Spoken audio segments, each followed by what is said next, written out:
Yes, my people, Governor Dauda Lawal of Zamfara State says something that shook me. We know the exact location of bandits. We see them moving. But our soldiers can't act without orders from Abuja. If I had command for just 2 months, I was just going to end banditry. Banditry will be a thing of past. That's the kind of situation we find ourselves in when we are legally incapacitated, legally handicapped to act when necessary, to take actions as at when due. But because of our laws, we have the eagerness, we have the zeal, we have the interest, we have the compassion to act, to do things right, but we are legally tied. Our hands are legally tied to act. That's exactly what the governor is saying. This kind of expressing frustration in the system, expressing like deep frustration in his inability to do the right thing as at when due, but because power belongs to another person. Power resides somewhere else. This is not just frustration, it's direct exposure of Nigeria's rotten security system. The Constitution section 217 and 218 gives all military powers to the president. Governors are called chief security officers, but it's just a title. Even their police orders can be ignored under section 215 article 4 of Nigerian Constitution. So when people die in Zamfara, Kaduna and Katsina, Imo State, Anambra, Enugu State and Ebonyi State, Abuja shares the real blame. Abuja is to be blamed because the power resides in Abuja to act, to give orders to the governors to act on their behalf. When we say our governors are not doing much, our governors are not helping us, our governors are like toothless bulldogs.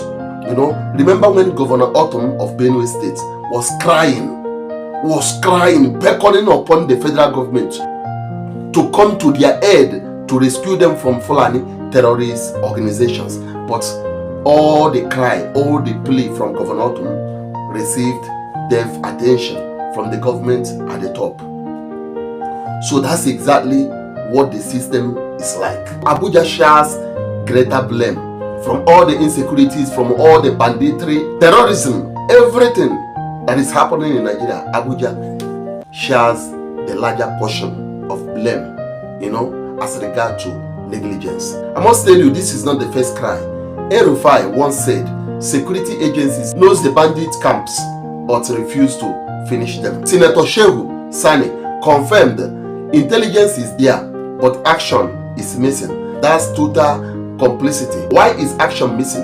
That's simply because corruption is eating up the system. Remember the $2.1 billion arms scandal? The money that was meant to buy weapons vanished into private pockets. In addition to that, soldiers and policemen have been caught selling ammunition to bandits on several occasions. Imagine those sent to protect us arming our killers.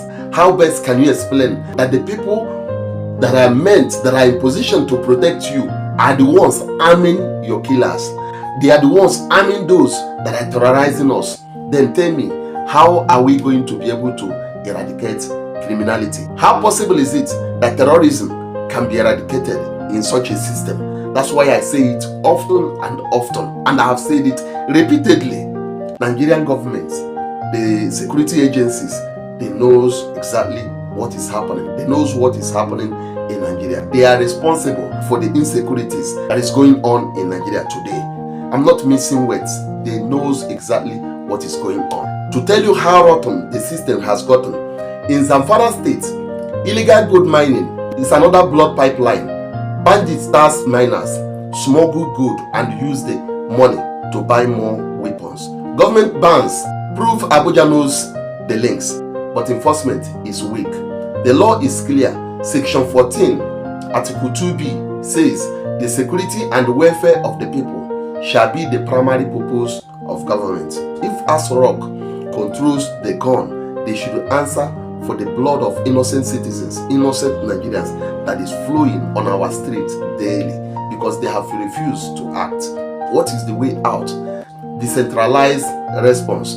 The commanders in the field that knows how grievous is the situation in the field should act faster, should be enabled to act, not waiting for clearance from Asarok, not waiting for clearance from a president that is on medical trip. Why innocent Nigerians, why innocent citizens are being killed by terrorist groups.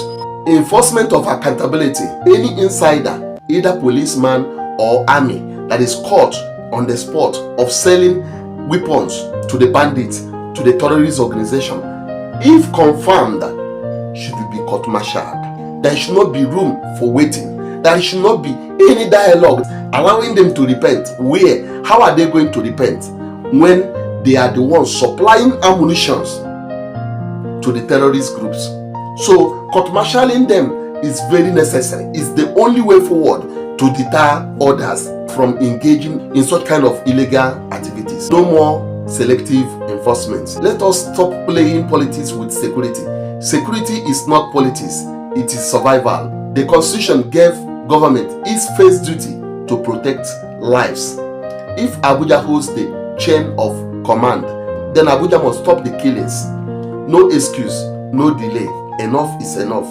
We cannot continue to dwell in a system where orders are being taken from above. I'm not saying that anybody should disobey the law. The Senate should make laws to reduce concentration of power upon the center alone. Because when power is highly concentrated at the center, it can lead to delay of justice. Because people must wait for protocols to be observed before acting, while the criminals are getting away with their high level of killings of the innocent citizens of the country. Whenever you hear me say Nigerian government knows exactly what is going on in Nigeria, stop thinking that I am against a particular government. I am not against anyone. I am saying things the way it is. For a sitting governor to shout in this frustration mood, crying out that he is incapacitated, or he is legally incapable, he is legally handicapped to act, to fight against terrorism, to fight against bandits in his own state, then I want you to tell me, how frustrated do you think that ordinary citizens of the communities, ordinary citizens of the state, how big is their frustration as a result of strictly adhering to laws that be? Then tell me, what is the fate of a common man in the state? Thank you so much, and God bless you. Once again, I say let me share this video with you people so that you can understand that our problems sometimes are not the governors of the state. Our problems comes from above, from Asorok. That's where the problem lies, not in the hands of governors of the state. Because if the governors of the state act when not commanded, they can be charged to court for acting irrationally. That's why most of the roads in your state are destroyed. You find that the governors are neglecting some of the roads because they are federal roads, because the federal government has not given them order to do those roads. We are not practicing true federalism. In a true federalism, distinct units of the state have powers to act. They are allowed to act. In Nigeria, what we have is not federalism. We have fusion of power. Power is infused upon the center that takes actions, sometimes delays.